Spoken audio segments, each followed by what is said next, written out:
Assalamu alaikum everyone. I welcome you all to our YouTube channel Desert Rose Psychics. आज हम polygraph के बारे में कुछ डिस्कशन करेंगे। पॉलीग्राफ एक लाइट डिटेक्टर टेस्ट है, ठीक है। इसमें आ जाता है कि नार्सो एनालिसिस और ब्रेन मैपिंग, ये कुछ मतलब प्रेजेंट डे के कुछ ऐसे टेस्ट हैं जिन्हें फोरेंसिक साइंस में यूज़ किया जाता है। और इन्वेस्टिगेशन इनमें इनका काफ़ी मतलब काफ़ी गहरा रोल होता है इन्वेस्टिगेशन को इसके प्रोसीजर को अच्छे तरीके से एंड तक ले जाने के लिए। जबकि पॉलीग्राफ टेस्ट जो है ये एज अ लाई डिटेक्टर काम करता है, यानी कि जो भी इसमें जो भी अगर भी क्रिमिनल है उस पर अगर लाई डिटेक्टर की एडमिनिस्ट्रेशन की जाए तो वो इतना बताएगा सिर्फ कि अगर मतलब जो पर्सन है वो क्वेश्चंस के आंसर वो ठीक दे रहा है या फिर वो झूठ बोल रहा है, ये सिर्फ इतनी डिटेक्ट करता है। और ये सब प्रोसीजर कैसे होता है इसे हम नेक्स्ट में डिस्कस करते हैं। पॉलीग्राफ का ऑब्जेक्टिव क्या होता है? As the name suggest, the objective of conducting a lie detector test is to check whether a person is telling the truth और लाइंग। यानी कि जो पर्सन है वो ऑब्वियसली क्रिमिनल ही होगा या फिर कोई मतलब क्रिमिनल तो बाद में उसको किया जाता है ना कि पर्सन जो है ये क्रिमिनल इंडिकेट किया कर लिया गया है इसको।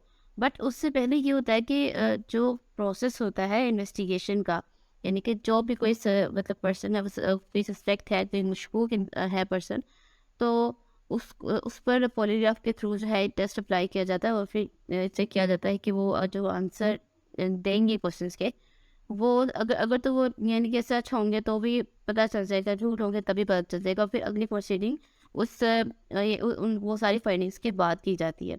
And not to the forget but administration of this test is different from narco analysis and brain mapping. इन दोनों को आगे डिस्कस करते हैं कि ये दोनों टर्म्स किस तरह से इन्वेस्टिगेशन में हेल्प करती हैं। अब ये देखते हैं कि पॉलीग्राफ की एडमिनिस्ट्रेशन किस तरह से की जाती है। When a polygraph test is conducted on a person 4 to 6 senses are attached to him. यानी कि कुछ लाइक क्लिप्स की तरह जो होती है वो उनके हाथों के साथ अटैच कर दी जाती हैं। और जिससे जो है उससे वो जो सेंसर्स होते हैं वो पर्सन की फिजियोलॉजिकल चेंजेस, जो माइनर से माइनर चेंजेस भी होंगे, वो उन्हें रिकॉर्ड करता है। इन polygraph machine multiple poly signals from the sensor are recorded on a single strip of moving paper। Like इसमें आ जाता है कि इसमें सारा जो प्रोसीजर है इसका ये इलेक्ट्रॉनिक्स मशीन के थ्रू होता है। This the sensors generally record, इसमें आ जाता है कि ये रिकॉर्ड क्या करते हैं person breathing rate. For example like person breathing rate बहुत मैटर करता है, क्योंकि अगर तो वो यानी कि झूठा है तो वो अपनी यानी कि अपीयरेंस को अपने फिजिक को जितना भी कंट्रोल करे, बट उनकी जो अंदर से उनकी कन्फ्यूजन है वो ब्रीथिंग रेट से इंडिकेट की जा सकती है। सो अगर ब्रीथिंग रेट ज़्यादा है या कम है तो इस चीज़ से इंडिकेट हो सकता है कि पर्सन जो है वो झूठ बोल रहा है। पर्सन पल्स, ठीक है, पल्स का तेज हो जाना, person blood pressure and person perspiration, यानी कि उसके जो स्वेटिंग होती है, अगर उससे स्वेटिंग हो रही है तो ये भी रिकॉर्ड करेगा। समटाइम्स आर्म और leg movements also recorded, like जो शिवरिंग अगर पर्सन को हो रही है तो पॉलीग्राफ जो है वो इस चीज़ को भी माइनर से माइनर फिजियोलॉजिकल चेंजेस को रिकॉर्ड करते हैं। अब ये प्रोसीजर इस तरह से किया जाता है कि मतलब पॉलीग्राफ टेस्ट को इसका प्रोसेस करते हुए जब पर्सन से सस्पेक्ट से जब क्वेश्चनिंग की जाती है तो कुछ पहले तो यानी कि उससे यूजुअल नॉर्मेटिव से क्वेश्चन पूछे जाते हैं और फिर उस वक्त जो उसके बॉडी चेंजेस होते हैं उनको रिकॉर्ड किया जाता है ग्राफ में। और फिर उसके बाद जो एक्चुअल क्वेश्चन होते हैं इन्वेस्टिगेशन से रिलेटेड, फिर वो पूछ जाते हैं उनके उस वक्त जो उनकी बॉडी में चेंजेस, जो फिजियोलॉजिकल चेंजेस आ रहे होते हैं, फिर उन्हें रिकॉर्ड किया जाता है और चेक किया जाता है ग्राफ के थ्रू कि पर्सन के जो अभी यानी कि रिसेंटली जो एक्चुअल क्वेश्चंस थे इन्वेस्टिगेशन से रिलेटेड उस वक्त उसके फिजियोलॉजिकल चेंजेस क्या थे और जो उसके उनसे पहले क्वेश्चनिंग की गई जो नॉर्मेटिव क्वेश्चनिंग थी उस वक्त उनके फिजियोलॉजिकल चेंजेस क्या थे। तो अगर तो कोई फ़र्क था दोनों में, for example faster heart rate या फिर हाई ब्लड प्रेशर जो थे, यानी कि इस तरह के साइंस अगर तो बाद में शो हो रहे हैं तो इसका मतलब ये इंडिकेट किया जाता है कि यानी कि इनकी सेटिंग, तो इससे ये होगा कि पर्सन जो है वो झूठ बोल रहा है। अब नार्सो एनालिसिस टेस्ट में ये होता है कि जो सस्पेक्ट है उसे कोई स्पेसिफिक ड्रग जो है वो उसकी बॉडी में इंजेक्ट कर दिया जाता है। For example sodium pentothal and scopolamine and sodium amytal. यानी कि ये जो ड्रग्स हैं पर्सन को एनेस्थेसिया की कुछ स्टेजेस में इसको डाल देते हैं। लाइक जैसे कि आसान अल्फाज में कहिए तो पर्सन अपने कॉन्शियस में नहीं रहता। तो यानी कि एक तरह से फिर यूँ होता है कि उसके सबकॉन्शियस को रीच करने की कोशिश करते हैं ताकि ताकि वो रेजिस्ट ना करे क्वेश्चंस के आंसर करते हुए।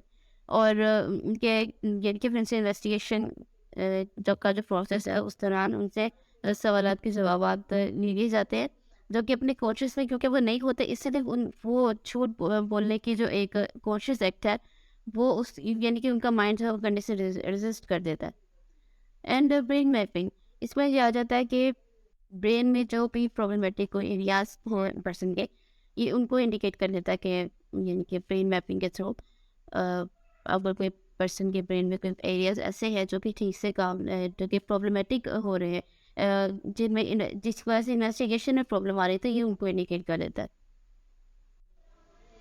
इनमें सब कंडीशंस आ जाती हैं कि to be fulfilled as to administration this test, यानी कि इस टेस्ट की एडमिनिस्ट्रेशन के लिए एक तो सबसे पहले ये बात ये है कि इसमें ना पर्सन का जो इन्फॉर्म कंसेंट है वो ज़रूरी होता है पॉलीग्राफ टेस्ट करने के लिए। बट एक और बात इसमें कॉन्फ्लिक्ट यहाँ पर ये आ जाता है कि इन्फॉर्म कंसेंट के लिए भला कौन मानेगा, यानी कि यहाँ पर इसका कॉन्फ्लिक्ट इसी वजह से ये टेस्ट इतना पॉपुलर नहीं है क्योंकि अगर इन्फॉर्म कंसेंट चाहिए तो फिर कोई भी सस्पेक्ट जो है अगर तो वो वाकई क्रिमिनल है या फिर अगर नहीं भी है तो बहुत सारे ऐसे लोग हैं जो सिर्फ घबराहट की वजह से ऐसे टेस्ट करने से इनकार कर देते हैं। तो ये इस टेस्ट का एक बड़ा ड्रॉबैक था।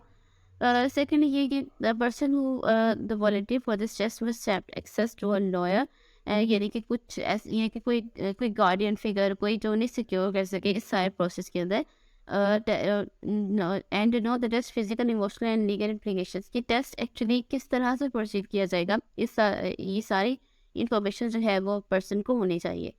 As explain by them to them by the police और लॉयर, चाहे यानी कि गार्डियन की तरफ से या पुलिस की तरफ से जो भी इन्वेस्टिगेटर है जो वॉलंटियर होगा उन्हें इनकी सारी इन्फॉर्मेशन देना ज़रूरी है कि ये टेस्ट किस तरह से प्रोसीड करेगा। And it's all for today's video, thank you so much for watching. फ्रंटिंग वर्ल से रिलेटेड अभी कुछ और कोर्सेज हैं जो कि अपलोड किए, कुछ और टॉपिक्स हैं जो भी अपलोड किए जाएंगे। सो उनकी नोटिफिकेशन के लिए आप चैनल को सब्सक्राइब जरूर कीजिएगा। Thank you so much. अल्लाह हाफिज़।